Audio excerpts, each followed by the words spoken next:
Salut les amis, je m'appelle Vanessa et je vais vous parler de mon premier amour. Et vous vous souvenez tous de votre premier amour? Ah oui, n'est-ce pas?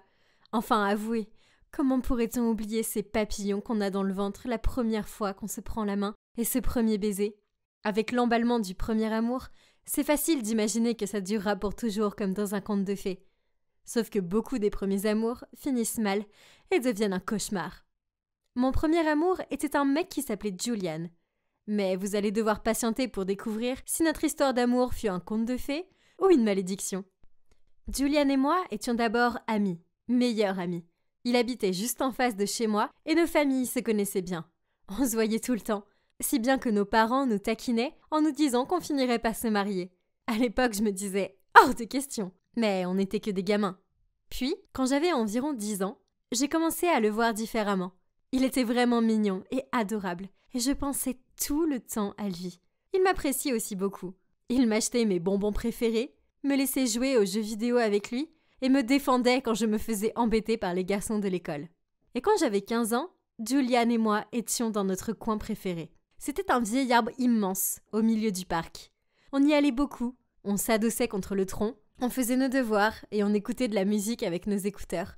On lisait, bref, tout ce qui est relaxant. C'est là qu'il m'a annoncé une nouvelle surprenante. Son père avait obtenu un boulot en Allemagne et ils allaient y déménager. Quoi? Comment était-ce possible? J'étais si étonnée que je me suis mise à pleurer. Je pensais qu'il allait me réconforter, mais il a sorti un couteau suisse et a commencé à graver l'arbre. Une fois fini, il m'a dit « Tada! T'en penses quoi ?» Il avait gravé J, un cœur, V. Oh mon Dieu, il m'aimait aussi. Je me suis sentie rougir soudainement. Et je ne voulais pas qu'il s'en rende compte. Donc j'ai baissé les yeux et voulais lui donner un coup de coude dans le bras. Mais j'ai mal visé et je l'ai frappé au visage. Oups. Il a mis sa main sur son visage en criant « Vanessa, pourquoi t'as fait ça ?» Oh, je suis désolée, je n'ai pas fait exprès. Julian, je ressens la même chose pour toi, lui dis-je. On s'est tous les deux mis à rire. On s'est tenu le petit doigt en se faisant la promesse de rester en contact. Il a pris ma main en me disant « Ness, je reviendrai pour toi, je te le promets. » Puis il s'est penché pour m'embrasser. Oh, et waouh, c'était absolument magique. Puis il est parti. Les premières semaines sans lui étaient vraiment difficiles. Je n'avais vraiment pas d'autres amis, donc je m'ennuyais et je me sentais seule. Je n'attendais que les moments où je parlais avec Julian en vidéo. C'était ce qui me faisait tenir. Je lui racontais comment le collège se passait et que ma prof de maths avait porté une robe à fleurs hideuse toute la semaine. Ça me donnait l'impression d'exister. Ça a duré un temps. Puis on a pris l'habitude de s'appeler en vidéo au moins 2 fois par semaine. Mais quelques jours après mon 16e anniversaire, les choses ont changé. C'était un dimanche matin habituel. Je me suis levée et suis allée me laver le visage. Arg! J'avais plein de boutons rouges sur les joues. J'ai crié si fort que ça a réveillé tout le monde. Même notre voisin est venu en courant pour demander ce qu'il se passait. Mes parents m'ont emmenée à l'hôpital et on m'a dit que j'avais du lupus. Pour ceux qui ne savent pas ce que c'est une maladie de peau qui produit des éruptions cutanées et des douleurs. Dans mon cas, c'était situé sur les joues, comme pour ma grand-mère. Le pire, c'est qu'il n'y avait pas de traitement. Les médecins pouvaient améliorer l'aspect de ma peau et empêcher les cicatrices et faire en sorte que je me sente bien. Ce n'est pas possible. Pourquoi moi? Puis, quand on est rentré à la maison, j'ai couru en haut de ma chambre pour me regarder dans le miroir. J'étais passée de jolie fille à vilaine fille en une nuit. C'était injuste. Puis mon téléphone s'est mis à sonner. C'était Julian. Oh non, avec toute cette histoire, j'avais oublié notre appel vidéo. Il ne pouvait pas me voir comme ça. J'étais si fatiguée de cette histoire de lupus que je n'arrivais pas à trouver une solution. Donc j'ai éteint mon téléphone. Le lendemain, je lui ai envoyé un texto en lui disant que j'étais débordée et que je n'avais pas le temps de faire un appel vidéo. Cela a duré des semaines. Je n'arrivais tout simplement pas à lui dire la vérité. Puis, il m'a envoyé un texto en me disant qu'il avait bien compris, que je ne voulais plus être son amie. Je lui ai répondu que ce n'était pas ça, mais simplement que j'étais débordée. Mais le mal était fait. Il a arrêté de m'appeler après ça et m'a supprimée de Facebook. Et voilà, j'avais perdu mon meilleur ami et mon premier amour, car je n'arrivais pas à assumer ma nouvelle tête. Peu à peu, je me coupais du monde et je rejetais tout le monde. Je ne voulais pas qu'on me voie comme ça. Je voulais plutôt m'isoler et ne voir personne. Chaque jour, je voyais mes camarades sortir ensemble et j'allais auprès de notre arbre favori. Je m'adossais au tronc, fermais les yeux et écoutais des musiques tristes en me remémorant les bons moments avec Julian. C'était en gros mon quotidien pendant les 4 années de lycée. Le lycée se termina et je déménageais pour aller à la fac. Les choses allaient mieux, je m'étais fait quelques amis qui m'acceptaient comme j'étais et je commençais lentement à m'accepter aussi. Il y avait un arbre sur le campus qui ressemblait beaucoup à celui qu'il y avait chez moi, donc j'y allais tout le temps. Un jour, j'étais assise au pied de l'arbre en train de lire un livre quand un mec avec une casquette de baseball a commencé à prendre des mesures sur le sol. Puis, sans me regarder, il a dit « Excuse-moi, tu peux te décaler s'il te plaît ?» Je ne comprenais pas, alors j'ai dit « Oui, mais pourquoi ?» Le mec a répondu « Oh, la fac va faire construire une nouvelle cafétéria juste ici, donc nous devons abattre cet arbre. » Quoi ? Il voulait abattre mon endroit préféré du campus juste pour construire une fichue cafétéria ? Hors de question. Et c'était qui, lui, d'abord ? Personne ne lui a dit que c'était impoli de ne pas regarder les gens quand on leur parle. Je lui ai fait part de mon avis. Ah, vous êtes tous pareils, les architectes. Vous vous fichez de ce que vous détruisez afin de construire un bâtiment hideux. Laissez cet arbre tranquille, ou c'est moi qui vais vous déraciner. Puis je lui ai lancé un regard noir. Il a haussé les épaules et a continué à prendre des mesures. Ça me rendait dingue, donc je lui ai donné un coup de pied aux fesses et il est tombé au sol. Sa casquette est tombée et waouh, ça ne pouvait pas être vrai. Julian ? C'était vraiment lui ? Mais comment ? N'était-il pas en Allemagne ? Pourquoi était-il ici ? Et pourquoi ne m'avait-il pas reconnu ? Enfin, j'avais une coupe de cheveux différente, mais je ne pense pas avoir tant changé que ça. Ou était-ce à cause de mon lupus ? Soudainement, je l'ai entendu dire « Mais tu es folle ? C'est quoi ton problème ?» Oh mon Dieu, j'avais oublié qu'il était toujours au sol. J'ai marmonné un « Désolé » et je me suis dépêchée de rejoindre ma chambre. Cette nuit-là, je n'ai pas réussi à dormir. Je ne pensais qu'à Julian. Il était si canon et si grand. Comment a-t-il pu devenir aussi beau ? Arrgh ! Pourquoi est-ce que j'avais cette fichue maladie ? Mon premier amour était là, juste devant moi, et après toutes ces années de séparation, il ne savait plus qui j'étais à cause de ma maladie. Il avait bien évolué, et puis moi, non. C'était peut-être une bonne chose qu'il ne me reconnaisse pas. S'il savait à quoi je ressemble maintenant, mon Dieu, je n'imagine pas comme il serait gêné. Donc, oui, laissons ça de côté un instant.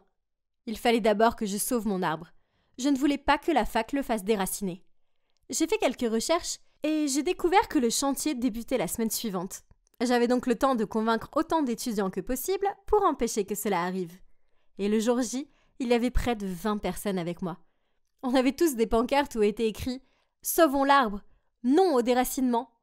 Le président de la fac, Julian et les ouvriers du chantier tentaient de nous faire partir, mais on ne lâchait rien. Au final, ils ont dû repousser la date de chantier. On se relayait chaque jour à l'arbre, peu importe le temps qu'il faisait. C'était épuisant et il faisait froid, mais cela en vaudrait la peine une fois l'arbre sauvé. Puis un jour, j'étais de surveillance de l'arbre et mon ami est venu en courant vers moi pour me dire avec enthousiasme que la fac avait décidé de construire le bâtiment ailleurs. C'était vraiment une bonne nouvelle. Apparemment, Julian leur a dit qu'un autre terrain était plus approprié. Pourquoi nous aidait-il soudainement ? Avait-il changé d'avis ? Je suis allée en cours avec ces questions qui me trottaient dans la tête. Et juste après les cours, je suis allée voir l'arbre. Et, à ma surprise, Julian était là. Je me suis avancée vers lui pour lui demander « Pourquoi tu les as convaincus de choisir un autre terrain ? Enfin, on apprécie ton aide, mais pourquoi un tel changement ?» Julian se figea un instant puis me dit « Salut, c'est Vanessa. Voici la suite de mon histoire. » Donc, mon premier amour, Julian, avait déménagé en Allemagne. Et à cause de mon manque de confiance en moi, on s'est perdu de vue. Puis des années plus tard, je l'ai revu sur le campus de la fac, en train de prendre des mesures pour abattre mon arbre préféré. Il ne m'avait pas reconnu. Mais grâce à lui, l'arbre a été sauvé. Il m'a dit « Cet arbre doit avoir une grande valeur pour toi, pour que tu te sois autant battu pour le sauver. J'avais un arbre un peu comme celui-là avant, dit-il en soupirant. Merci de continuer à le protéger. » J'ai ressenti comme un poignard dans le cœur. Il parlait de notre arbre près de chez nous. C'était tellement bouleversant. J'étais là face à mon premier amour, mais il ne savait pas qui j'étais. Et je ne pouvais pas lui dire car j'étais terrifiée de le perdre à nouveau. Après ça, je ne l'ai plus revu sur le campus. Est-ce qu'il vivait ici ou dans une autre ville ?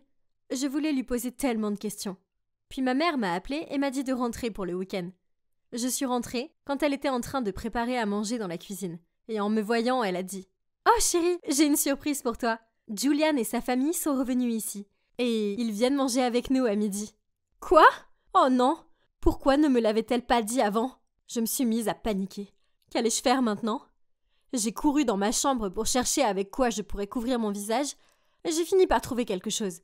J'ai entendu ma mère ouvrir la porte à Julian et à sa famille. Puis ma mère a crié gaiement. « Vanessa! Où es-tu, chérie? Descends! Julian est là! » Et oh là là! Quel beau jeune homme! Mais le sourire de mes parents s'est vite éteint lorsqu'ils m'ont vu descendre les escaliers. Ils se tenaient là, bouche bée. Ma mère bégaya. Vanessa, qu'est-ce que c'est que ça? Oui, donc la seule chose que j'ai trouvée pour cacher mon visage était un masque. Pire encore, c'était un masque de chien qui souriait. Je sais que j'avais l'air ridicule, mais au moins on ne voyait pas mon lupus. Je réfléchis rapidement et murmurai « J'ai un rhume et je ne veux pas que quelqu'un l'attrape. » Puis je me suis retournée et en voyant Julian, mon cœur a chaviré. Il m'a regardée d'un air perplexe. Visiblement, il ne savait pas quoi penser de mon accoutrement. C'était vraiment gênant. Le dernier souvenir qu'il avait de moi était que je ne voulais pas lui parler en appel vidéo. Et c'était il y a 5 ans. Oh, c'était pénible. Je lui ai fait un signe de tête et lui de même. J'ai vu qu'il me regardait bizarrement, sûrement à cause de ce fichu masque, mais on ne se parlait pas. Heureusement, nos parents meublaient la conversation.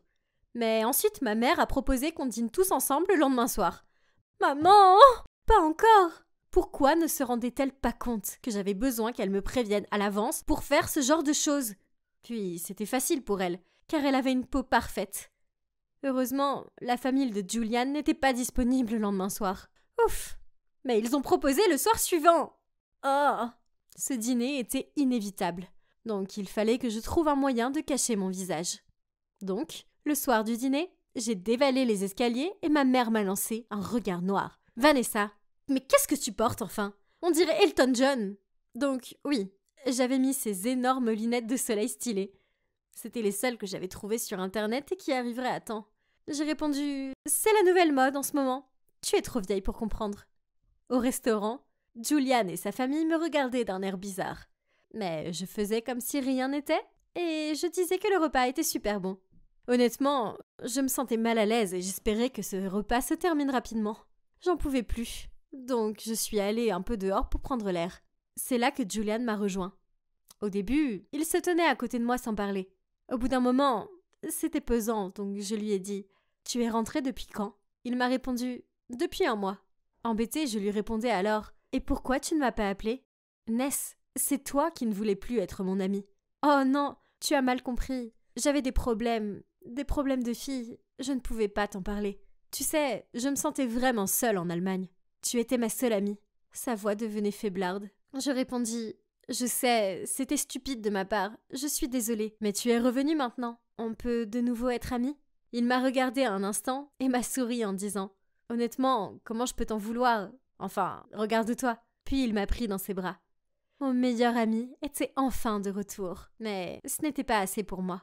Le revoir me fait comprendre que je l'aimais encore après toutes ces années. C'était mon visage le problème. J'étais convaincue qu'en me voyant, il prendrait ses jambes à son cou. Ensuite, on s'envoyait beaucoup de textos. Mais il a fini par me proposer un rencard. Au début, j'étais super excitée, mais ensuite, j'ai vu la vérité en face. J'ai enfilé ma plus jolie robe en me tenant devant le miroir. Je ne voyais rien d'autre que mes joues rouges vifs. Peut-être que je devrais simplement me jeter à l'eau. Peut-être qu'il comprendra et m'aimera malgré tout. Enfin, c'est la beauté intérieure qui compte, non? Mais non, je ne pouvais pas le faire. Donc, je lui ai répondu en lui disant que je ne pouvais pas venir. Mais il insistait. Au final, je ne trouvais plus d'excuses, donc j'ai accepté. Et maintenant alors? Je ne pouvais pas continuer à porter des masques et des lunettes de soleil.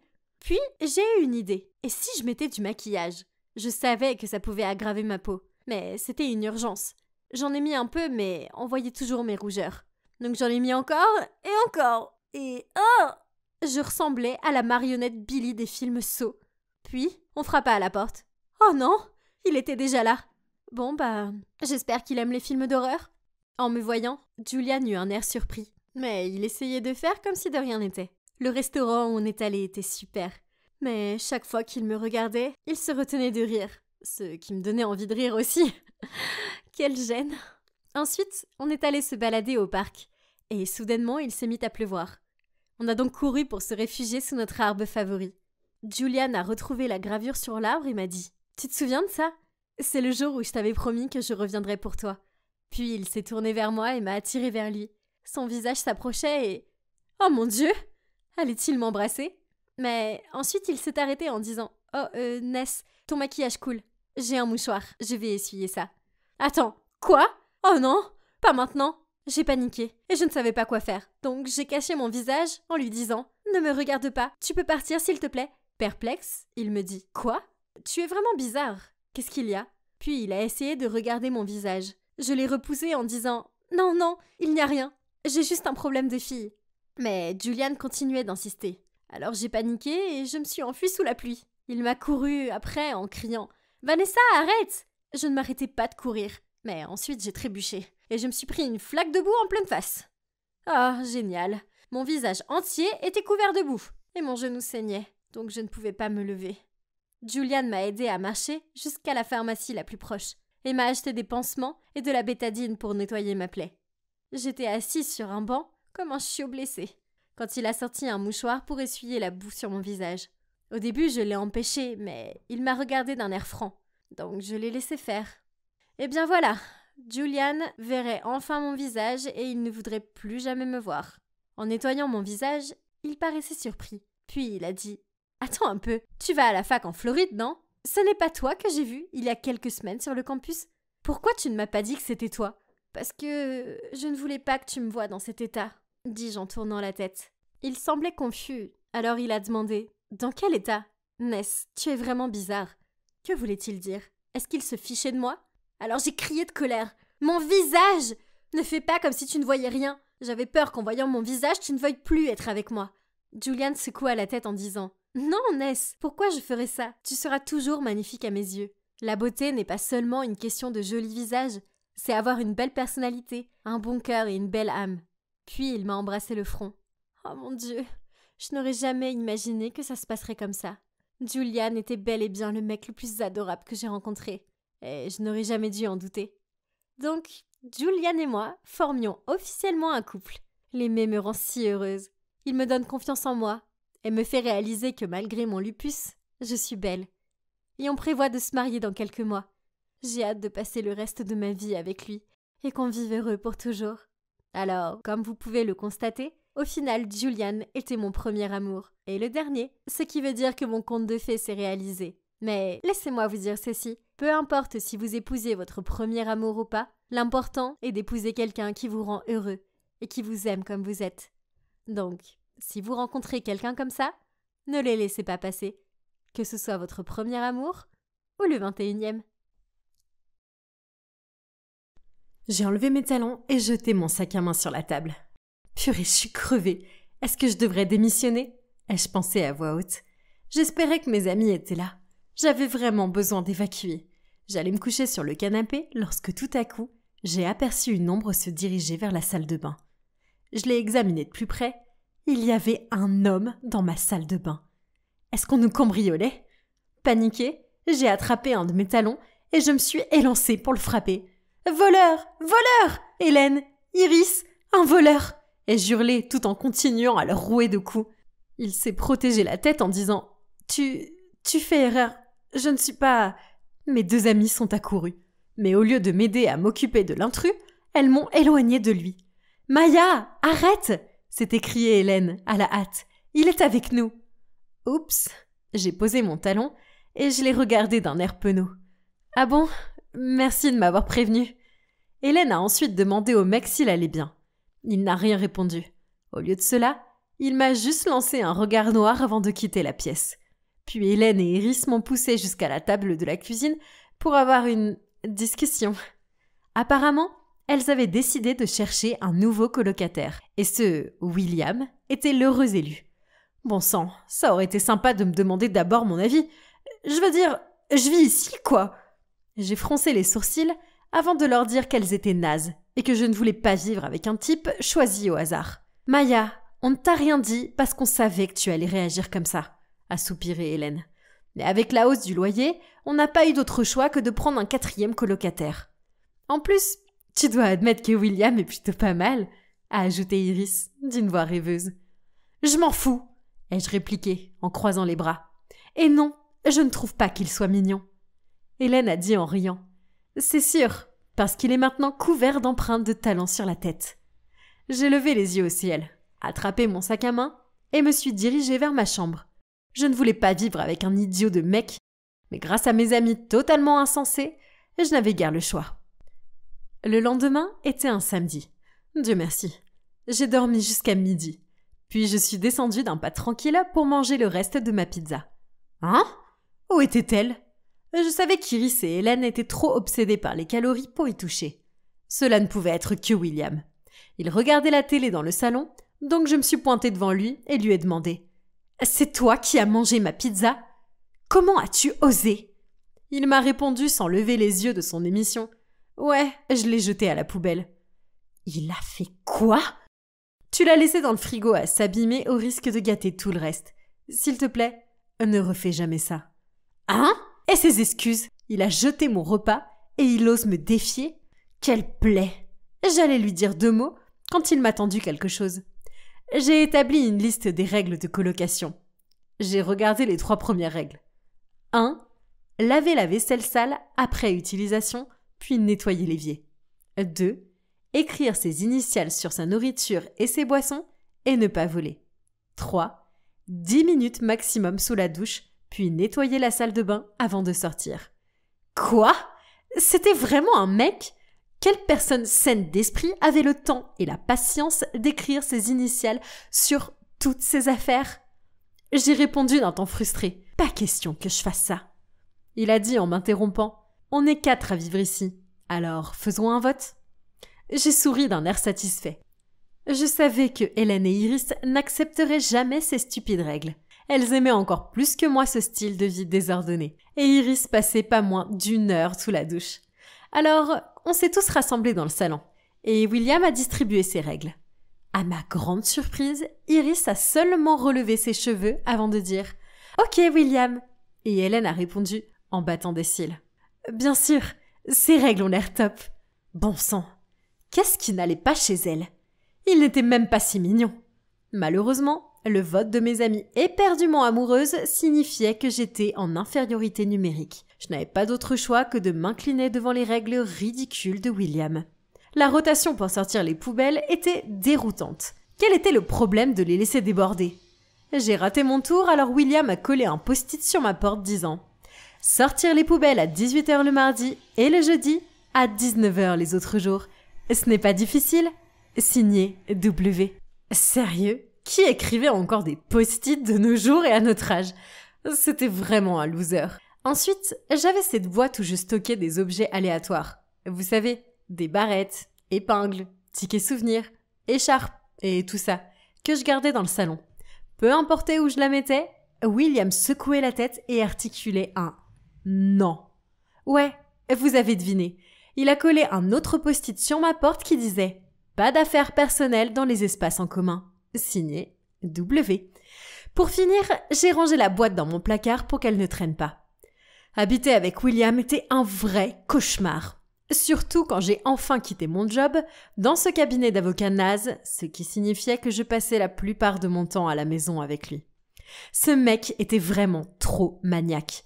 Si on osait mettre quelque chose au mauvais endroit, il nous fusillait du regard en disant « Ça n'a rien à faire là. » Pourquoi je ne peux pas poser la télécommande sur la coudoir du canapé si je veux? Moi aussi, je paye le loyer. Je ne veux pas vivre dans une maison témoin. Une fois, j'étais tranquille dans ma chambre quand je me suis retournée pour voir William à la porte. Il a regardé le bordel de ma chambre, secoué la tête et ramassé mon soutien-gorge qui traînait par terre. Je l'ai tout de suite arraché de sa main et l'ai caché. Quelle honte! Hé! Pourquoi c'est autant le bazar dans ta chambre? Il a grogné avant de sortir. Range-la tout de suite. Comment osait-il venir me donner des ordres dans ma propre chambre? J'ai marché d'un pas lourd jusqu'au salon pour lui dire ces 4 vérités. Mais avant d'avoir pu dire quoi que ce soit, j'ai été effarée en voyant Hélène et Iris au milieu d'une frénésie de nettoyage. Iris souriait à William en disant « Ça brille, non ?» Et Hélène lui demandait « As-tu besoin que je déplace quelque chose ?» Purée, c'était comme si elles étaient ensorcelées. William m'a dit en levant les yeux vers moi. « Maya, tes amis ont compris l'importance de maintenir la propreté au sein de notre cadre de vie. Alors, pourquoi pas toi ?» Très bien. Si William voulait que je change, je le ferais, mais pas de la façon qu'il espérait. Il était temps que je devienne bordélique à un tout autre niveau. J'ai commencé par changer les choses de place. Puis, j'ai effacé ses initiales pour écrire les miennes sur sa canette de soda. Puis, je me suis installée sur le canapé pour regarder un film tout l'après-midi, les pieds sur la banquette évidemment. Ah oui, j'ai aussi fait tomber du popcorn un peu partout. Je n'ai pas pu m'empêcher de rigoler quand j'ai entendu les grognements mécontents de William provenant de la cuisine. Puis j'ai entendu la porte du placard se fermer et il est apparu devant moi. « Maya, c'est à moi », s'est-il écrié en ramassant la canette de soda pour examiner les initiales. « Et il faut mettre un dessous de verre sur la table. Oh, j'en peux plus », a-t-il dit en poussant mes jambes. « Je vais nettoyer derrière toi, mais ce n'est pas gratuit. »« Pas de souci, William, si c'est ce que tu veux. » J'ai souri avant d'envoyer en l'air un popcorn qui a raté ma bouche et a atterri sur le canapé. Il a grommelé dans sa barbe tout en le ramassant et en se dirigeant vers la poubelle. Ah, ça promettait d'être drôle, surtout étant donné que je n'avais pas la moindre intention de lui faciliter la tâche. J'ai laissé un tas d'emballages bonbons dans toute la maison, fait tomber des miettes sur le canapé et fait exprès de garder mes chaussures pour mettre de la boue partout. C'était si amusant de le regarder se démener pour tout nettoyer derrière moi. Un jour où je savais qu'il avait une réunion de travail en ligne, j'ai fait irruption dans sa chambre et déposé une brassée de linge sale par terre avant de m'enfuir. Il était furieux, mais il ne pouvait pas faire le moindre geste parce que son patron parlait. Puis, j'ai reçu un coup de téléphone. Bizarre, ça venait d'un type du cabinet d'avocat où je travaillais. Il semblerait qu'il soit en sous-effectif et il me demandait de revenir travailler jusqu'à ce qu'il trouve quelqu'un d'autre. Mais, vous savez quoi? Ce job me rendait si malade que j'ai décliné l'offre. Il s'est alors mis à me crier dessus. « Ne sois pas aussi prétentieuse. Tu devrais être heureuse qu'on t'offre un poste parce que tu n'as aucune chance de survivre un jour de plus dans ce monde. Tu es irresponsable, bordélique et feignante. Amuse-toi bien à ne trouver aucun emploi. » Puis il a raccroché, me laissant interloquer. Je me suis sentie si mal que des larmes ont commencé à couler de manière incontrôlable sur mon visage. « Je suis désolée pour tout à l'heure. Mais je suis vraiment pas d'humeur maintenant, Will. » ai-je murmuré en le voyant entrer dans ma chambre, probablement pour me sermonner à propos de la pile de linge sale. Au lieu de ça, il s'est assis près de moi, m'a tendu un mouchoir et m'a dit que même si j'étais la fille la plus bordélique du monde, je méritais mieux que ce job pourri et ce patron naze. Crois en toi. Je suis sûre qu'il y a autre chose qui t'attend. Peut-être que si tu trouves un emploi qui te passionne, qui sait, tu deviendras la fille la plus organisée et méticuleuse du monde. Il me taquinait pour égayer l'atmosphère. Ok, peut-être que William n'était pas aussi horrible. Après cet épisode, j'ai décidé d'essayer d'être un tout petit peu plus ordonnée. Mais pas trop quand même. Plus tard, il a collé un post-it sur ma porte pour m'informer qu'il ne me nettoierait pas derrière moi ce soir-là car il sortait. J'ai demandé aux filles où était William, car elles avaient l'air déçues, et elles m'ont répondu qu'il était sorti sur son 31 et avait mentionné quelque chose à propos d'un rendez-vous. Pourquoi chanter un nœud à l'estomac à l'idée que William puisse sortir avec une autre fille? Je ne pouvais quand même pas l'aimer. Si? Non, comment pourrais-je aimer quelqu'un d'aussi bizarre? J'ai regardé un film pour oublier cette sensation étrange, puis je suis allée me coucher. Mais impossible de m'endormir. Alors, je me suis levée à environ 1h du matin pour aller boire un verre d'eau. C'est à cette heure-ci qu'il est rentré. Je lui ai demandé comment s'était passé son rendez-vous, et il avait l'air mal à l'aise. Il a balbutié un truc du genre que c'était juste une amie, puis s'est attardé sur place en attendant que je finisse pour laver mon verre et le ranger avant de se coucher. Ok, c'était super bizarre. Ces bizarreries ont continué toute la semaine. William continuait à laver derrière moi, mais il ne croisait plus mon regard, et dès que j'essayais de lui parler, il m'ignorait et se dépêchait de s'en aller. Un jour que j'étais dans ma chambre, j'ai entendu des pas devant ma porte. Je savais que c'était lui, et ses stupides notes. Alors, j'ai ouvert la porte, et je l'ai trouvé debout, tout penaud. Je lui ai crié « Pourquoi tu m'évites ?» Il a rougi et a regardé la note qu'il venait de coller sur ma porte. Et je l'ai lue rapidement. « Je suis désolée de t'éviter. La vérité est que tu es la fille la plus bordélique que j'ai rencontrée. Mais je n'arrête pas de penser à toi. » Signé W. Quoi? M'aimait-il aussi? Je l'ai tiré dans ma chambre pour en discuter. Mais il a secoué la tête en voyant le bordel environnant. Ça n'a rien à faire là, m'a-t-il fait remarquer en montrant mon manteau sur mon lit. Fais une pause, ai-je répliqué, en levant les yeux au ciel avant de l'attirer vers moi pour l'embrasser. Depuis, on est ensemble. Même si ça me fait mal de l'admettre.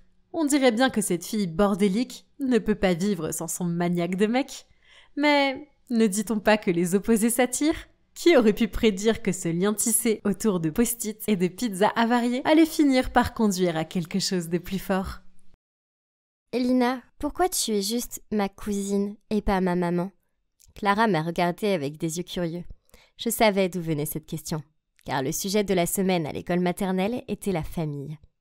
Les paroles innocentes de Clara me remplissaient de culpabilité. Étais-je une mauvaise personne?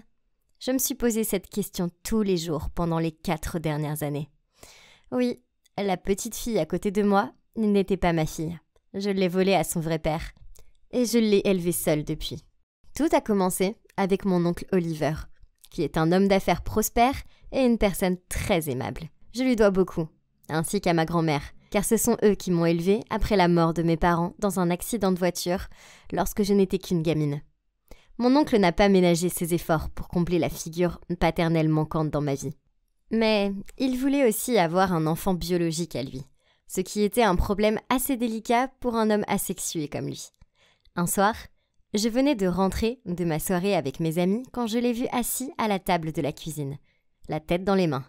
J'ai demandé « Mon oncle, qu'est-ce qu'il y a ?» Il m'a regardé avec des yeux rouges gonflés, a soupiré puis a dit « Lina, c'est vraiment idiot. C'est juste que c'est mon anniversaire le mois prochain et je n'ai pas la seule chose que je désire le plus au monde. » Je l'ai pris dans mes bras et je l'ai réconforté. Je savais qu'il avait toujours envie d'avoir un enfant et je voulais l'aider. Alors ensemble, nous avons étudié la possibilité de recourir à une mère porteuse.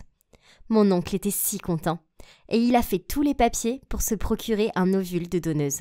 Maintenant, tout ce qu'il lui fallait, c'était une mère porteuse. Il est donc passé par une agence locale de mères porteuses qui lui a présenté 5 profils de mères porteuses potentielles. Je jure qu'il a dû relire chacun d'eux une centaine de fois. Mais il a fini par en choisir un. Une femme appelée Camille. Sur le papier, Camille semblait parfaite. Elle était âgée de 31 ans et avait déjà un petit garçon en bonne santé appelé Martin. Un contrat a été établi. Tous les soins médicaux de Camille seraient payés et elle recevrait également une somme d'argent assez importante. Puis, lorsque le bébé aurait 1 semaine, mon oncle l'élèverait seul. Tout cela semble parfait, hein? Eh bien, ça a vite pris une mauvaise tournure. Une fois que Camille est tombée enceinte, oncle Oliver a voulu être plus présent auprès d'elle pour pouvoir créer des liens avec le bébé. Une fois, je suis entrée dans le salon où de la musique classique était jouée et mon oncle appuyait sa tête sur le ventre de Camille pour voir si le bébé pouvait entendre la musique. Bientôt, rentrer à la maison et trouver Camille là est devenu la norme pour moi. Au début, cela ne me dérangeait pas car elle était toujours très gentille avec moi et nous avions même eu de petites discussions de temps en temps. Mais un matin, alors que je descendais les escaliers pour aller travailler, je l'ai aperçue dans le jardin, en train d'aider ma grand-mère à arroser les fleurs. J'étais sur le point de m'approcher pour les saluer quand je l'ai entendu dire « Oliver est un homme adorable, mais il est tellement occupé que j'ai peur qu'il trouve que c'est un peu trop déséquilibré entre un nouveau-né et le travail. » Puis ma grand-mère a dit « Ne t'inquiète pas, ma puce, il aura Lina et moi pour l'aider. » Mais Lina est si jeune et elle a sa propre vie à mener. Elle est toujours à une fête ou avec un garçon. Et on ne peut pas attendre de toi que tu t'occupes d'un bébé. Pas à ton âge. Je ne veux pas qu'une étrangère s'occupe de mon bébé. Alors que je pourrais aider. Quoi? Son comportement si doux n'était qu'une façade, n'est-ce pas? Comment ose-t-elle essayer de manipuler mon adorable grand-mère? Quelques jours plus tard, je suis descendue au dîner pour voir Camille assise là. Elle m'a souri et m'a demandé comment était ma journée. Je n'ai pas cru à son numéro de gentillesse, mais je l'ai quand même répondu. À un moment donné, elle a soudainement sorti son téléphone. Puis son sourire s'est transformé en froncement de sourcils. « Oh non, Martin a de la fièvre. Je ferais mieux d'aller le voir. » Elle a immédiatement tiré sa chaise en arrière et s'est levée. Vous savez ce que c'est? Seul l'amour d'une mère peut faire en sorte qu'un petit se sente mieux. Puis elle est partie. Les paroles empoisonnées de Camille ont certainement touché grand-mère, qui se montre inquiète pour Martin et laisse échapper un doux sourire tandis que ses yeux suivent les pas de Camille. Et ce n'était qu'un début. Le jeu de Camille a continué, car quelques jours plus tard, elle s'est présentée sur le pas de notre porte en larmes. Puis, elle nous a raconté que le lieu de la fête d'anniversaire de Martin avait annulé la fête et qu'ils avaient refusé de la rembourser. Évidemment, mon oncle lui a dit qu'elle pouvait faire la fête chez nous et qu'il couvrirait les frais. Le jour de la fête, j'ai vu Camille passer à mon oncle tous les reçus pour le château gonflable, le musicien, le traiteur, etc. Elle a tapoté doucement son ventre et a souri. « Tu seras un père merveilleux. Tu sais, on pourrait toujours avoir un autre après celui-là. » Gratuitement, bien sûr. Plus tard, je l'ai vu murmurer quelque chose à Martin. Et l'instant d'après, il a couru vers mon oncle, lui a serré les jambes et a dit « Merci pour la fête, papa. » Puis Camille s'est précipitée vers lui, a caressé ses cheveux et a dit « Oh, chérie, ce n'est pas ton papa. Mais ce serait bien, n'est-ce pas, de vivre tous ensemble ici avec le bébé. Trop, c'est trop. » Alors, ce soir-là, j'ai confronté mon oncle et ma grand-mère à ce sujet. Je n'ai pas un bon pressentiment sur Camille. Je pense qu'elle essaye de rompre le contrat. Mon oncle a soupiré, puis a dit « Je sais. » Puis grand-mère a ajouté « Camille a raison. Oliver ne peut pas faire ça tout seul. Tu es trop jeune et je suis trop vieille. C'est donc logique que Camille reste dans le coin pour l'aider. C'est toujours mieux que d'avoir un inconnu dans les parages, non ? Je peux aider. J'ai élevé la voix. Plutôt moi qu'elle. Je n'ai pas confiance en elle. Ma grand-mère a secoué la tête.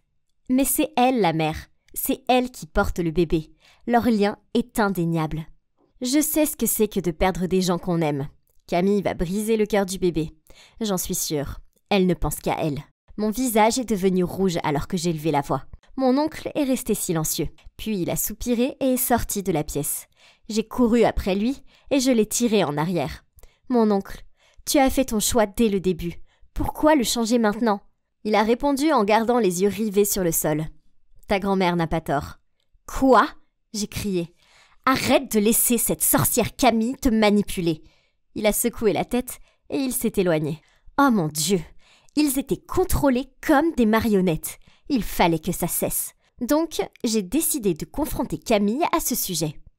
Ma chance est arrivée le lendemain. Elle aidait à préparer le dîner, alors je lui ai dit « Je sais ce que tu manigances. Tu veux juste une vie facile sans aucun souci d'argent. C'est pour ça que tu les manipules. Mais tu ne peux pas me tromper. » Elle a arrêté de couper les carottes, puis m'a regardée. « C'est vrai ? Le truc, Lina, c'est que j'ai toujours ce que je veux. » Elle a fait un sourire maléfique, puis elle a enfoncé le couteau dans la carotte avec une telle férocité que j'ai sursauté. C'était officiel. Camille était folle. Mais je n'avais aucune preuve. Donc en fait, il n'y avait absolument rien que je puisse faire à ce sujet. Comme prévu, la folie a continué. Le lendemain, je suis allée dans la chambre de grand-mère et je l'ai vue, l'air agité, fouiller dans son tiroir de chevet. Encore une fois, je ne trouvais pas mes pilules. Et il continuait à apparaître dans des endroits étranges. Elle semblait vraiment inquiète de perdre la tête. Plus tard, quand nous étions tous en train de dîner, Camille est allée au réfrigérateur et, surprise, devinez ce qu'elle y a trouvé. Ouais, les pilules de grand-mère. De toute évidence, Camille les avait mises là. Puis elle s'est approchée de grand-mère, lui a frotté l'épaule et lui a dit avec inquiétude « J'aurais dû m'occuper davantage de toi. Nous devrions te faire examiner par le médecin le plus tôt possible. L'âge peut être si cruel pour l'esprit, et je ne veux pas être distraite quand le bébé sera là. » Après cela, grand-mère semblait totalement convaincue qu'elle était trop vieille pour s'occuper d'un bébé, même après que le médecin lui ait dit que tout allait bien. De plus, elle était catégorique sur le fait que Camille devait emménager pour aider. Oh, quel serpent cette Camille ! 1 mois plus tard, le bébé est né. Une fille. Mon oncle l'a appelée Clara, comme ma mère. Nous avons tous pleuré des larmes de joie et l'avons accueillie dans notre famille. Camille a eu son souhait exaucé, et elle et Martin ont emménagé dans notre maison. Un matin, je suis descendue pour voir Camille tenant le bébé. Devant elle se trouvait le contrat déchiré. Je lui ai dit de partir et elle a souri et dit « Tu es une fille intelligente, Lina, mais tu n'es pas de taille face à moi. Je ne vais nulle part. C'est ma maison maintenant. Alors fais-toi à l'idée. » Je savais qu'il était inutile d'en parler à mon oncle et à ma grand-mère. Je ne pouvais pas laisser cette femme détruire ma famille. Elle était dangereuse. Je pouvais finir par blesser tout le monde. Elle ne s'arrêterait jamais jusqu'à ce qu'elle ait ce qu'elle veut. Et il n'y a pas moyen que je laisse cela arriver. Alors, quand Camille était dans la salle de bain, j'ai pris Clara dans mes bras. Et avant que je puisse m'en empêcher, je me suis enfuie de la maison et hors de leur vie. J'ai déménagé dans une nouvelle ville et j'ai trouvé un nouveau travail. Ce n'était censé être que temporaire, mais je suppose que j'étais trop égoïste et que j'avais peur de revenir en arrière. J'ai toujours été honnête avec Clara sur un point. J'étais sa cousine, pas sa mère. Alors, quand Clara a dit ces mots, « Lina, pourquoi tu es seulement ma cousine et pas ma maman ?» Je me suis sentie si coupable. Elle ne pouvait pas avoir de relation avec son père à cause de moi. Oui, j'avais voulu que ma famille sorte du piège de Camille. Mais ce que j'ai fait n'était pas juste pour mon oncle. Je le savais maintenant. Je n'avais aucun droit d'éloigner sa fille de lui pendant 4 ans. Je me sentais si mal en pensant à la tristesse et à la blessure que j'avais dû causer à lui et à ma grand-mère. La culpabilité me rongeait et je savais que je ne pouvais plus continuer comme ça. J'ai donc appelé un vieil ami de la famille et je lui ai demandé d'approcher mon oncle. Plus tard dans la journée, mon ami m'a rapporté un message de sa part. « Camille est partie et ne reviendra pas. Tu avais raison à son sujet. Bien sûr, elle n'en voulait qu'à mon argent. Après ton départ, elle ne semblait plus du tout se soucier de Clara et a même menacé d'aller voir les flics pour te dénoncer si je ne la payais pas. S'il te plaît, reviens vers moi et ta grand-mère. Nous ne sommes pas contents de ce que tu as fait, mais nous savons que tu avais de bonnes intentions. On t'aime et on veut juste que nos filles reviennent à la maison. » Des larmes ont coulé sur mon visage. Ils avaient trouvé dans leur cœur la force de me pardonner. Fuir n'avait jamais été la solution, même si je l'avais fait avec de bonnes intentions. Il était temps d'arrêter de fuir, il était temps de rentrer à la maison. Alors, j'ai regardé la petite fille qui me rappelait tellement mon oncle. Clara, j'ai pris sa main. Tu es prête à rentrer à la maison chez ton papa ? Ok Cupcake, dis ah. Ah. Oh, ils étaient vraiment en train de se nourrir l'une l'autre. Sérieusement, comment j'étais censé me concentrer sur le film avec eux en train de faire ça? C'est dégueulasse. Agacé, je me suis levé, j'ai renversé mon seau de popcorn sur leur tête et je suis parti. Ne paniquez pas, je ne suis pas fou. Ce n'était pas n'importe quel couple, non, je les connaissais bien. La fille Béatrice, c'est ma meilleure amie. D'aussi loin que je me souvienne, c'était juste elle et moi. Les meilleurs amis du monde. Mais un jour, ce type, Adam, a débarqué de nulle part et hop, ils ont commencé à sortir ensemble. Vous savez ce qui était le pire ? Ce Adam avait 2 ans de moins que nous. Ils étaient si immatures. Sérieusement, à chaque fois que je faisais des plans avec Béatrice, ils nous suivaient aussi. Soudain, mon téléphone a sonné. C'était Béatrice. J'ai levé les yeux au ciel en répondant, sachant qu'elle allait être furieuse. « Stéphane, comment as-tu pu ? Je n'arrête pas de trouver du popcorn dans mes cheveux. C'est dégoûtant, tu es si enfantin. » Ouais, peu importe. C'était elle qui m'avait transformé en 5e roue du carrosse pour notre soirée cinéma prévue. J'ai mis fin à l'appel. J'avais fini de lui parler. C'est alors que j'ai vu l'article des nouvelles apparaître sur mon téléphone. Il y avait une alerte météo pour un orage magnétique bizarre. Il était conseillé à tout le monde de rester chez soi et d'éteindre tous les appareils électroniques. Ça me convenait, ce n'était pas comme si je voulais rester en dehors de toute façon. Je suis donc rentré chez moi et me suis endormi directement. Le lendemain matin, je me suis réveillé et hey, pourquoi mon père était-il assis au bout de mon lit ? Je me suis frotté les yeux et lui ai demandé ce qui se passait. Il semblait perdu dans ses pensées, puis il a posé sa main sur mon épaule et a dit « Rien mon fils, si tu as envie de parler, je suis là pour toi, je comprends. » Puis il a quitté ma chambre. Hein ? Qu'est-ce qui s'est passé ?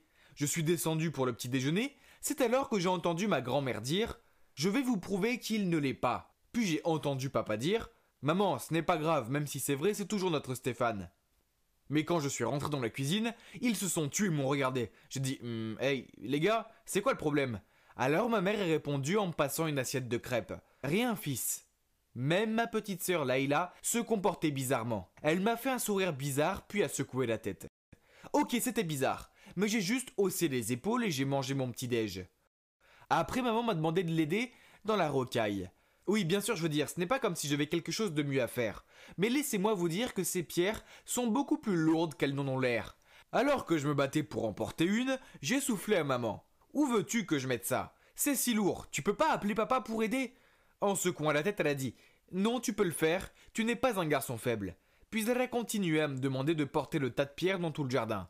J'ai continué jusqu'à ce que j'ai le bras gelé et que je n'y arrive plus. J'ai dit à maman que j'avais besoin de faire une pause et j'ai commencé à me diriger vers l'intérieur. Elle m'a crié après « Non, tu peux le faire tout seul, tu es un grand garçon fort. » Je ne comprends pas. Pourquoi ne voyait-elle pas que j'étais épuisé? C'est alors que j'ai aperçu Béatrice qui me regardait par-dessus la clôture. Elle m'a souri et m'a fait signe de venir. Attends un peu, elle n'était pas encore fâchée contre moi? Qu'est-ce qui avait changé alors? Je m'en fiche, j'avais besoin d'échapper à maman. Alors je suis allé la voir, elle s'est excusée pour hier, puis m'a demandé si je voulais aller faire du shopping. J'ai accepté, n'importe quoi pour éviter de me trimballer des pierres. Alors que je me dirigeais vers la voiture de Béatrice, j'ai aperçu mon voisin devant sa maison. Je lui ai souri, mais il m'a jeté un regard bizarre et s'est mis à rire. J'ai rapidement baissé les yeux sur mon pantalon. Non, je n'avais pas oublié de remonter ma fermeture éclair. Alors, pourquoi se moquait-il de moi?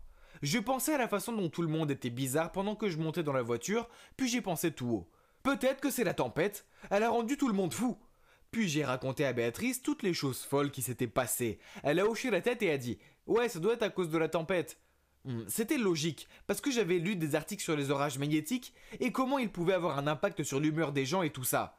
Au centre commercial, nous sommes entrés dans un magasin, je l'ai aidé à choisir des vêtements à essayer. J'ai choisi une robe violette et je lui ai dit que c'était une belle couleur, quand soudain ma grand-mère a surgi de nulle part et a dit « Non, tu ne l'aimes pas. Suis-moi, je vais te trouver d'autres vêtements. » Et avant que je puisse comprendre ce qui se passait, elle me tirait hors du magasin. J'étais tellement confus. « Mamie, pourquoi es-tu ici? Vous m'avez suivi ?» Elle m'a souri et m'a répondu « Pierre, chéri, ne me blâme pas de vouloir le meilleur pour toi. » Hein? C'était étrange, mais bon, j'étais sur le point de m'acheter de nouveaux vêtements, donc je ne pensais pas avoir besoin de me poser plus de questions à ce sujet. Nous avons fini dans ce magasin vintage, j'avais l'impression d'être dans une boucle temporelle. Tous les articles étaient des années 80 ou même plus vieux. Elle a commencé à prendre des articles sur les rails et à dire des choses comme « Oh, j'aime bien celui-là » et « Tu serais très beau avec ça ». Ce n'était pas mon style. Mais mamie avait l'air si contente et je ne voulais pas la blesser. Alors oui, j'ai fini par essayer les vêtements. J'étais ridicule. Grand-mère semblait ravie. Elle a haleté, applaudi et s'est exclamée « Oh là là, tu es un si beau garçon !» Pendant que Béatrice s'efforçait de ne pas rire. Après cela, nous sommes tous rentrés à la maison et oui, je portais le drôle de costume. Tout le monde me montrait du doigt et se moquait de moi, mais mamie ne semblait pas s'en rendre compte. Elle a juste souri et dit « Toutes les filles vont craquer pour toi maintenant. » Pff, c'est ça, j'en doute. Plus tard, j'étais dans ma chambre m'occupant de mes affaires quand mon téléphone a sonné. « Hé, je vais dans la même université que toi. Je t'ai vu hier et j'aime ton style. Ça te dirait de sortir un jour ?» Lily X.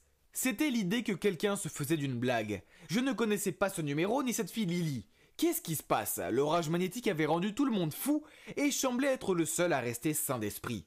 J'ai immédiatement répondu par texto que je n'étais pas intéressé. Mais bon sang, cette fille était têtue et elle n'arrêtait pas de m'envoyer des textos. Le jour suivant, le comportement bizarre de mamie a continué, ce qui me stressait. Elle n'arrêtait pas de jeter des regards bizarres sur moi et de murmurer des choses à maman à mon sujet. Et puis une fois, elle m'a suivi alors que je me rendais au magasin et m'a demandé pourquoi je ne portais pas la tenue qu'elle m'avait achetée. Quand je lui ai dit qu'elle était dans la blanchisserie, elle a eu l'air contrariée, à secouer la tête et à marmonner quelque chose comme quoi je ne trouverais jamais une gentille jeune fille avec mes vêtements délabrés. J'ai essayé d'en parler à Béatrice, mais vous l'avez deviné, elle était trop occupée avec Adam pour parler. Alors dans ma solitude, je me suis tourné vers Lily. Elle a été très gentille et m'a dit que ma grand-mère avait probablement une crise de vieillesse. Car la même chose était arrivée à sa grand-mère et que nous devrions nous rencontrer dans le parc pour en discuter. J'ai accepté de la rencontrer et pendant que j'attendais qu'elle se montre, un type au look de star du cinéma s'est approché. Au début, j'ai cru qu'il allait me demander le chemin ou quelque chose comme ça. Mais ensuite, il a dit d'une voix charmeuse « Hey, tu es à l'heure !» Puis avant que je puisse dire quoi que ce soit, il a continué. « C'est moi, Lily. » Mais qu'est-ce qui se passe? C'était insensé. Je lui ai demandé « Ok, alors, à quel jeu tu joues ?» Il a eu l'air confus puis a secoué la tête et a dit « Je veux juste passer du temps avec toi ». Puis il s'est rapproché de moi et s'est appuyé sur mon épaule. Je l'ai repoussé et j'ai fait un pas en arrière. « Oh non, non, je ne suis pas gay !» Il a froncé les sourcils en me regardant puis a crié « Quoi? Tu l'es? Tout le monde sait que tu l'es !» Je suis resté là perplexe quand j'ai vu arriver ma sœur, Laïla. Je lui ai demandé « Mais qu'est-ce que tu fais ici ?» Avec un sourire fendu jusqu'aux oreilles, elle a dit « Je teste juste si tu es gay ou pas. » Et j'ai la réponse « Tu ne l'es pas. » Maintenant, je vais devoir le dire à maman et à mamie. Puis elle a sorti son téléphone. J'ai attrapé sa main et je lui ai dit « Attends, quoi, gay? Qui a dit ça? Qu'est-ce qui se passe ?» Je parle de la rumeur, il y a quelques jours, le voisin a dit maman que tu étais gay. Papa l'a bien pris, mais maman et mamie ne l'ont pas bien pris. Bref, je leur ai dit que je voulais en avoir le cœur net. Au début, je pensais que tu l'étais, parce que tu n'étais pas intéressé par Lily. Mais maintenant, elle a regardé le gars. Mon ami Léo a confirmé que tu ne l'es pas. Ok, c'était fou, mais d'où venait cette rumeur? J'ai demandé à ma sœur et elle a répondu « Oh, ils l'ont entendu de Adam. » Attends, mais c'était louche. Alors je suis allé chez Béatrice pour avoir des réponses. Dès qu'elle a ouvert la porte, j'ai levé un sourcil et je lui ai demandé. Alors Béatrice, tout le monde pense que je suis gay et apparemment c'est à cause d'un truc que Adam a dit. Est-ce que tu saurais quelque chose à ce sujet? Elle a rougi. Stéphane, je suis désolé. Adam était tellement jaloux de toi que j'ai fini par lui dire que tu étais gay juste pour qu'il soit d'accord pour qu'on sorte ensemble. J'ai serré les dents de colère puis j'ai crié. Je n'arrive pas à croire que tu aies ruiné notre amitié pour ce type. Tu préférais prendre de fausses rumeurs sur moi plutôt que de mettre un peu de bon sens dans la tête de ton ridicule petit ami. Tu es tellement égoïste. Dans ce cas, va vivre heureuse avec lui comme tu le souhaites, je resterai hors de votre chemin. Et je suis parti en vitesse. Plus tard, elle a essayé de m'appeler, mais j'ai éteint mon téléphone. Le lendemain matin, je me suis réveillé et j'ai vérifié mes médias sociaux pour voir apparaître une notification de Béatrice. Elle avait écrit un long post pour dire la vérité à tout le monde et pour s'excuser auprès de moi. Perplexe, je suis descendu pour prendre mon petit déjeuner, tout en me demandant si je devais lui pardonner. Puis j'ai vu que Béatrice était assise dans le salon. Maman a dit qu'elle était venue tôt le matin pour s'excuser auprès de moi et de ma famille.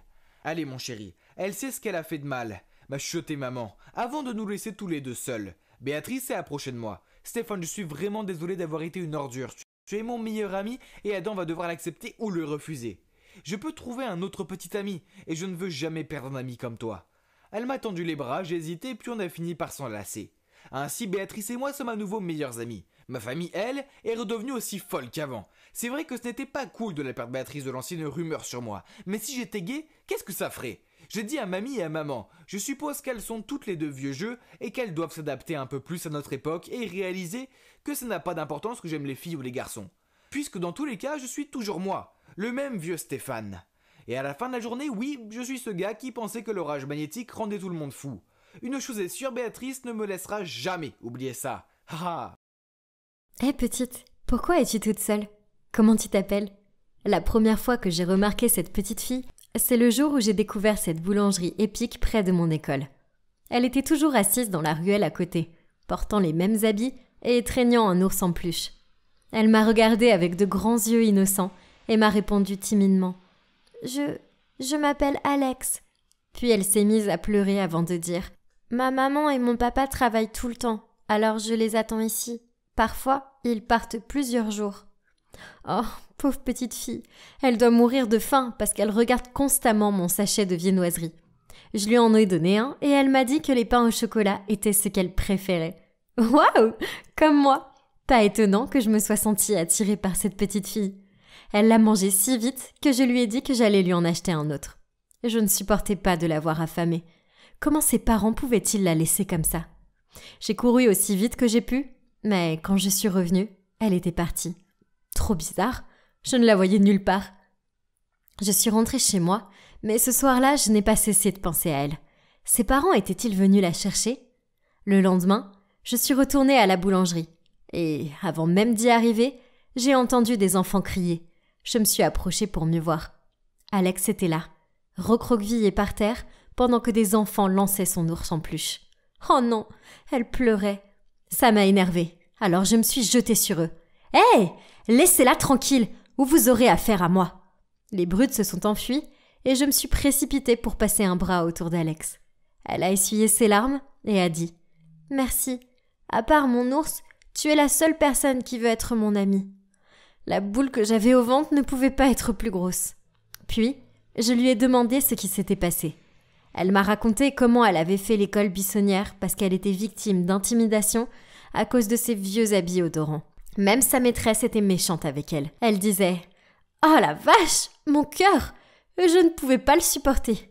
Alors, je lui ai tendu la main. « Alex, je ne peux pas te laisser ici. J'ai toujours voulu avoir une petite sœur. Qu'est-ce que tu en dis? Je promets que je te protégerai. » Elle m'a serré la main, ce que j'ai pris pour un oui. Puis on s'est levé et elle m'a demandé si elle pouvait me montrer quelque chose. C'était une aire de jeu.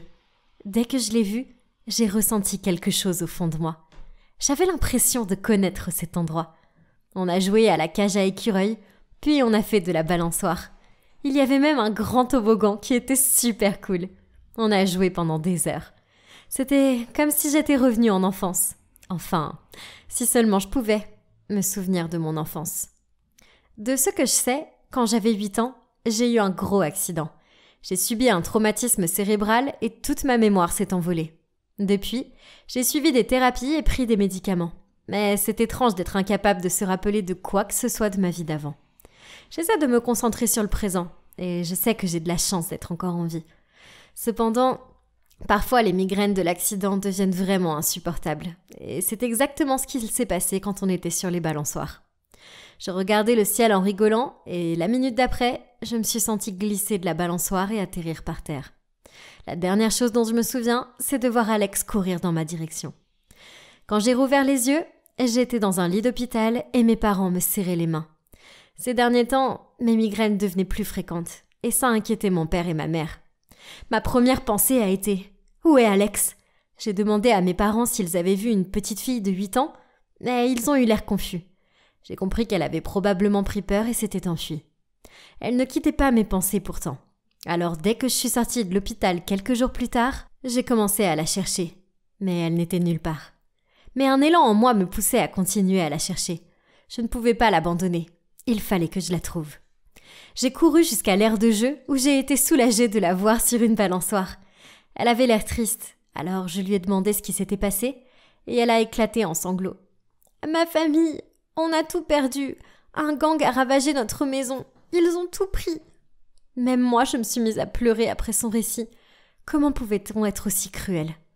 Elle m'a ensuite dit qu'elle n'avait pas mangé depuis des jours, parce que ses parents n'avaient pas les moyens. Heureusement, j'avais apporté 2 pains au chocolat qu'elle a engloutis aussitôt. En même temps, mon esprit carburait pour venir en aide. Mais mes économies étaient à peine suffisantes pour couvrir ses besoins. Mais peut-être que mes parents pourraient aider. Ils donnaient de l'argent à une église, donc j'étais sûre qu'ils seraient heureux d'aider Alex. J'ai appelé ma mère et elle a répondu qu'elle serait heureuse de rencontrer Alex pour voir ce qu'il pouvait faire. J'ai raconté la bonne nouvelle à Alex et on est allé chez moi. Je lui ai donné à manger, puis on s'est installé sur le canapé en attendant mes parents. Voir son visage rayonnant m'a rendue heureuse. Dès que j'ai entendu leur voiture, j'ai couru à la porte pour leur dire « Maman, papa, Alex est ici !» Mes parents sont entrés et ils ont regardé autour d'eux. Puis mon père a dit « ma chérie, où est-elle ?» J'ai dit en pointant le canapé du doigt « Elle était juste là. » Je l'ai appelée, mais elle n'a pas répondu. Je n'ai pas compris. Où était-elle passée ? Ma mère a eu l'air inquiète et a dit « Est-elle timide ? Tu es sûre qu'elle était avec toi, mon cœur ?» Frénétique, j'ai fouillé toute la maison, mais elle n'était nulle part. Je commençais à paniquer, mais mon père m'a retenue en disant « Alice, chérie, calme-toi. Peut-être que tu as besoin d'un peu de repos. » J'ai entendu ma mère murmurer. Ces intenses migraines l'ont sûrement épuisée à nouveau. Emmène-la en haut. Je vais appeler le médecin pour lui parler de ses hallucinations. « Je ne suis pas en train d'halluciner. Elle existe vraiment. Pourquoi vous ne me croyez pas ?» ai-je crié, tout en essayant de me libérer de l'emprise de mon père. J'ai senti un vertige s'emparer de moi. Ma tête bourdonnait et le moment d'après, tout est devenu noir. Je me suis retrouvée à l'hôpital pour la 2e fois cette semaine. Waouh, quel record! J'étais allongée, faisant semblant d'être encore inconsciente pour écouter la discussion entre le médecin et mes parents. Alice a un comportement étrange. Elle n'arrête pas de parler d'une petite fille sans abri et ça ressemble assez à son enfance. Aujourd'hui, elle a même dit qu'elle l'avait ramenée à la maison pour nous la présenter. Mais on ne l'a pas trouvée. « Je ne crois pas qu'elle existe », disait ma mère. Le médecin répondait « Il est possible que cette petite fille représente les souvenirs perdus d'Alice. » Parfois, après une thérapie et la prise de médicaments, d'anciens souvenirs peuvent commencer à refaire surface. Peut-être que cette petite fille était une personne de l'enfance d'Alice, une amie ou autre. Quoi ? C'était insensé. Alex provenait-elle de mon enfance ? Je ne comprenais pas. Je me suis assise brusquement et j'ai bredouillé. Me cachez-vous quelque chose ? Je pouvais le voir, car mes parents avaient l'air en panique, et ma mère a répondu. Écoute, ma chérie, la journée a été longue. Ce n'est pas le moment maintenant, mais je te raconterai tout demain. Ok ? Le lendemain, mes parents m'ont emmenée à l'église, à qui ils faisaient un don chaque année. J'étais confuse et n'arrêtais pas de demander qui était Alex. Finalement, une bonne sœur est arrivée, et on s'est installé dans une petite pièce au 2e étage, où les secrets ont été dévoilés. Mes parents n'étaient pas réellement mes parents. Après l'accident, ils m'avaient adoptée par le biais de l'église. Ils sont venus me chercher à l'hôpital dès que j'ai été rétablie et ne m'ont rien raconté pour éviter de me compliquer la vie. Ils voulaient simplement que je sois heureuse. Je ne pouvais pas y croire. La religieuse m'a demandé de lui expliquer ce qui se passait derrière moi, et je lui ai parlé d'Alex. Dès que j'ai dit son nom, elle a eu l'air choquée, et elle a sorti un album de photos. Elle m'a montré une photo de 2 sœurs jumelles, et a dit « C'est toi, Alice, avec l'ours en peluche, et voici ta sœur jumelle. Elle s'appelle Alex. » Tout à coup, la pièce s'est mise à tourner. C'était trop pour moi. J'avais une sœur jumelle.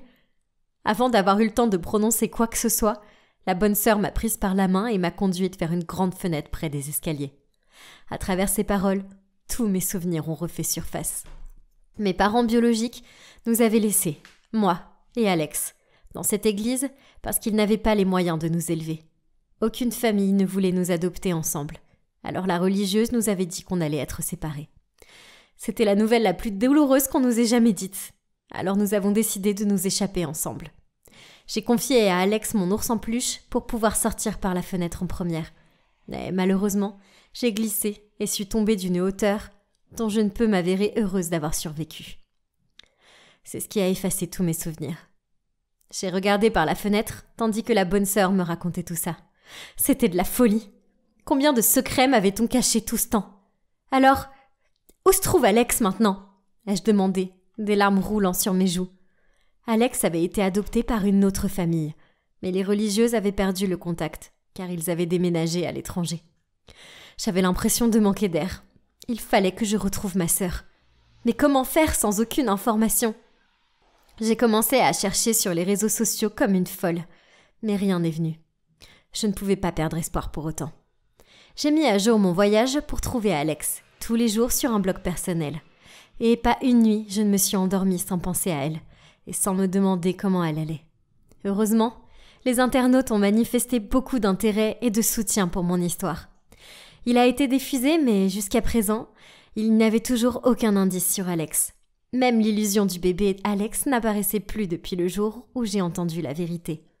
Mais je savais, dans mes os, que nous retrouverions le chemin l'une vers l'autre d'une manière ou d'une autre. Et puis un jour, je me suis réveillée avec une autre migraine, après un étrange rêve. Alors j'ai décidé d'aller me promener pour prendre l'air. Et je suis passée par la boulangerie pour le petit déjeuner. J'ai regardé dans la ruelle et me suis vue déambuler avec un ours en peluche dans la main, l'air perdu. On dirait bien que j'avais perdu la boule, hein? Eh bien non, parce que c'était Alex. Pendant 1 minute entière, on est resté à se regarder sans faire un geste. Puis, sans un mot, on s'est jeté dans les bras l'une de l'autre en pleurs. Bon, pour faire bref, Alex avait déménagé en France depuis ses 10 ans. Et depuis lors, elle n'avait jamais cessé de me rechercher. Grâce à un message sur Twitter, elle avait réalisé que j'étais restée là-bas. Alors, elle a postulé pour étudier en Amérique afin de me retrouver. Et voilà, elle était là, juste devant moi. Les mots ne peuvent pas exprimer combien ça semble toujours irréel de la voir à chaque fois. Oh, ne vous inquiétez pas. Tout le monde, y compris mes parents, ont confirmé qu'elle existait vraiment, qu'elle n'était pas le fruit de mon imagination. Ah, Dieu merci. Je ne peux pas croire les montagnes russes par lesquelles je suis passée ces derniers mois. À partir de là, nous sommes devenus inséparables. Et maintenant, on envisage d'emménager ensemble. Il ne nous reste plus qu'à trouver nos parents biologiques. Alex se souvient clairement d'eux. Alors, elle me raconte tous les détails des 8 premières années de notre existence passées ensemble. Alors, souhaitez-nous bonne chance. Vous voyez cette fille triste, assise là à pleurer à chaudes larmes? Oui, je sais, c'est difficile de la rater. Eh bien, c'était moi il y a quelques mois. Mon petit copain venait de me plaquer et je devais déménager mes affaires de chez lui aussi vite que possible, le cœur meurtri. Mais en y repensant, s'il ne m'avait pas brisé le cœur, je ne me serais jamais retrouvée dans cette situation super embarrassante et ridicule. Ah, j'oubliais, je m'appelle Ava, j'ai 22 ans et je crains en amour. Enfin bon, après avoir pleuré comme un bébé, j'ai réalisé que j'avais besoin d'un voyage pour m'aérer l'esprit, tout comme Julia Roberts dans le film Mange, prie, aime. Mais je ne pouvais pas me permettre, seulement la version à petit budget.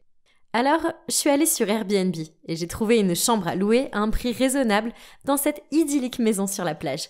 Et le meilleur, c'est que la propriétaire, Hélène, n'est pas là la plupart du temps. Donc c'est comme si je louais toute la maison pour le prix d'une seule chambre. Génial. Hop, réservé. Il fallait que je sorte de ce cauchemar émotionnel au plus vite. Comme prévu, Hélène n'était pas là quand je suis arrivée. Et la clé était cachée sous un pot de fleurs à côté de la porte. Je l'ai trouvée, puis je suis entrée. Et waouh, c'était comme pénétrer dans une maison de poupées rétro grandeur nature. Du mobilier chic au papier peint stylé. J'adorais. Cette Hélène avait sacré bon goût. Oh, il y avait même un tourne-disque. Si j'avais su, j'aurais apporté mes vinyles. Mais, sa collection n'était pas si minable. Je devais admettre que l'idée d'avoir une amie cool comme cette Hélène me plaisait pas mal. J'étais déterminée à la rencontrer parce que, oui, cela faisait 5 merveilleux jours que j'étais là et je ne l'avais toujours pas croisée. Alors un soir, je me suis installée dans le salon et j'ai regardé un film en l'attendant. Elle a fini par arriver à 2h du mat. Eh bien, cette fille ne plaisantait pas quand elle disait qu'il s'agissait de rentrer tard. Je l'ai saluée en disant « Hey, j'ai vu que tu avais un appareil photo argentique Exakta de 35 mm. C'est trop cool. Aussi, est-ce que ça te dérange si je jette un coup d'œil à tes vinyles ?» Elle a répondu, l'air un peu perplexe. J'ai un... Quoi ? Oh, tu parles de ces vieux trucs rouillés ? C'est à mon frère. Je doute que ça le dérange. Il n'arrête pas de m'en parler, donc je pense qu'il sera content s'il y a quelqu'un dans cette maison qui parle la même langue que lui. Oh, ils appartiennent à ton frère ? Comme c'est intéressant. Je me demandais s'il était mignon. Et sa personnalité, était-ce un artiste à l'âme généreuse ? Rêvasser à propos de cet homme mystérieux est alors devenu un vrai rituel pour moi.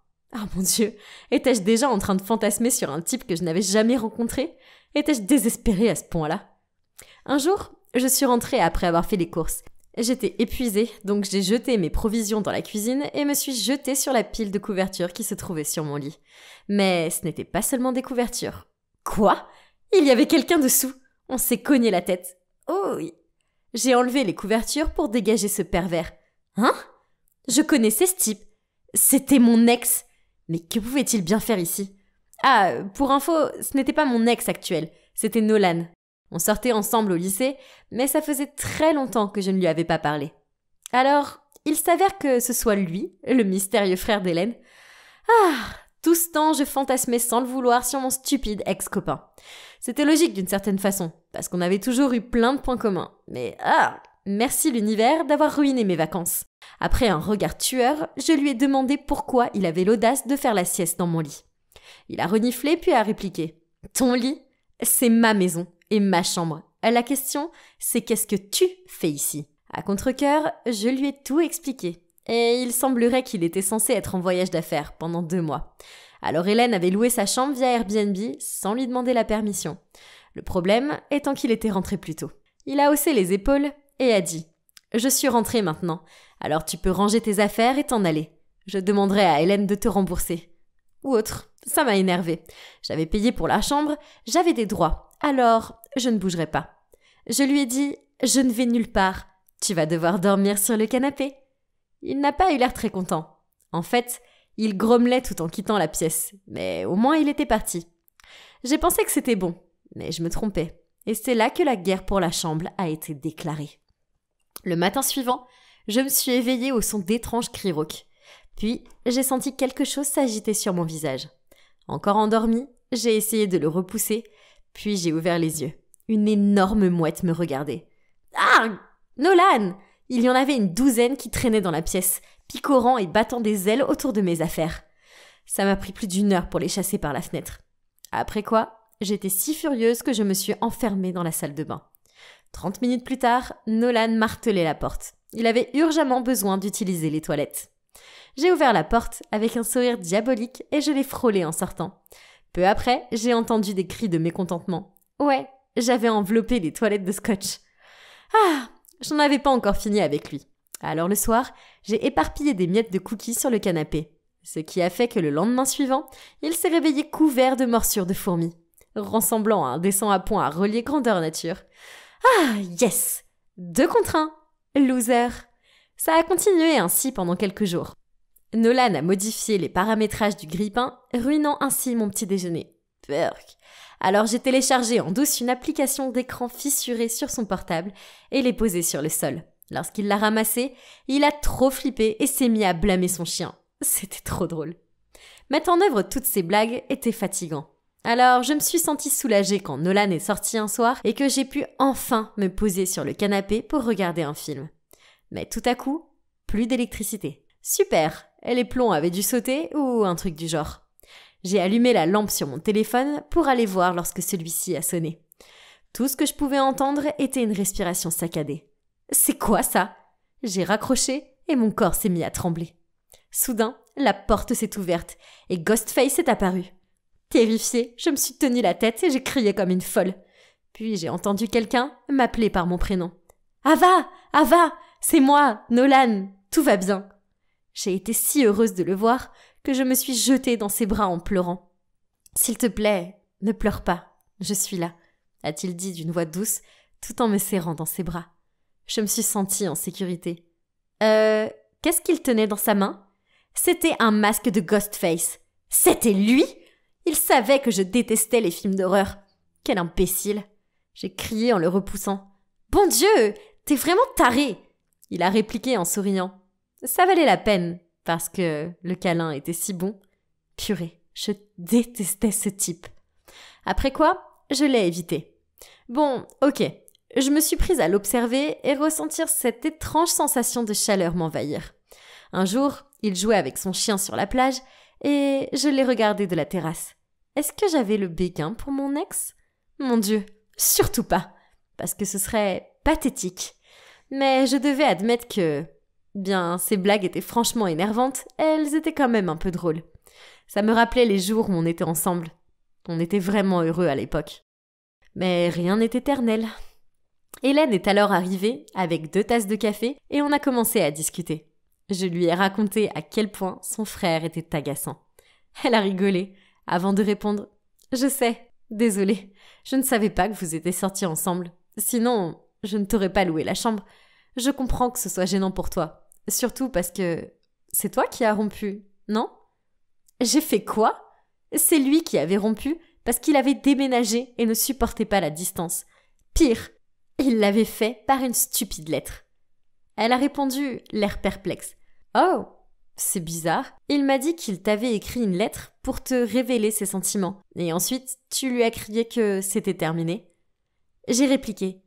Sa lettre disait « Je t'aime et tout, mais cette distance, c'est super effrayant. » C'était assez évident qu'il voulait terminer notre relation. Et elle a dit en secouant la tête « Non, je crois qu'il voulait juste dire à quel point tu comptais pour lui. De toute évidence, mon cher frère n'est pas doué pour l'écriture. » Quel idiot! Je lui ai dit qu'il aurait dû me laisser relire sa stupide lettre d'amour. Ainsi, il s'avère que notre rupture a été un malentendu. Je veux dire, franchement, qui écrit des lettres de nos jours ? Enfin, le passé était le passé. Alors j'ai décidé qu'il valait mieux en rester là. En plus, il ne me restait plus que quelques jours à passer ici. Le dernier jour, j'ai fait mes affaires et j'ai dit au revoir à Hélène. Je devais admettre que cet endroit allait me manquer. Nolan était introuvable. Il devait célébrer mon départ, car il allait enfin retrouver sa chambre. Qu'importe, ce n'est pas comme s'il fallait que je lui dise au revoir. J'ai pris un taxi pour la gare. Sur le trajet, je ne pouvais pas sortir Nolan de mon esprit. Il fallait qu'il sache la vérité sur notre rupture. Je ne pouvais pas le laisser croire que j'étais quelqu'un de cruel à l'époque. « Stop ! Faites demi-tour !» ai-je crié au conducteur. J'ai couru à la maison, où Hélène m'a fixée en état de choc. Pourquoi tu n'es pas à la gare ? Oh, je ne pouvais pas croire qu'ils étaient si pressés de se débarrasser de moi. J'allais partir quand Hélène a ajouté. Nolan vient de prendre un taxi pour la gare. Il voulait te parler. Attends, je vais l'appeler. Nolan a répondu à l'appel et m'a demandé de le rejoindre vers un phare à proximité. Oh mon Dieu, j'étais si nerveuse. Qu'est-ce qu'il voulait me dire ? Peut-être qu'Hélène lui avait parlé de notre conversation de l'autre jour. Je l'ai aperçu. Il donnait quelque chose. Aïe, pourvu que ce ne soit pas une autre lettre. Il a rougi en me regardant, puis il m'a dit d'une voix intimidée. Tu as oublié quelque chose dans ma chambre. Puis il m'a tendu un sac. Je l'ai ouvert. Il contenait mes sous-vêtements. Oh, super! Comment j'avais pu les oublier? Alors, il n'avait rien à me dire? Mais, attends, ce n'étaient pas les miens, et il y avait toujours l'étiquette. Il a rigolé en disant « Désolé, je te promets que c'était ma dernière blague. J'avais juste besoin d'une raison pour te voir. Hélène m'a tout raconté. Je ne t'en veux pas pour notre rupture. C'est de la faute de mon piètre niveau d'écriture. Le fait est que je t'aime. Je t'aime, c'est tout. Tu es la seule fille que j'ai jamais aimée, jusqu'à aujourd'hui. Je n'ai jamais aimé personne d'autre. Oh mon Dieu, je ne pouvais pas y croire, bien que je sois sûre qu'il venait de citer un film, une série ou autre chose, parce qu'on savait tous qu'il n'était pas doué avec les mots. Et puis, il y avait cette impression de déjà-vu. Bref, je lui ai jeté le sac de lingerie à la figure, puis j'ai passé mes bras autour de lui. Depuis ce jour, la guerre pour la chambre est terminée.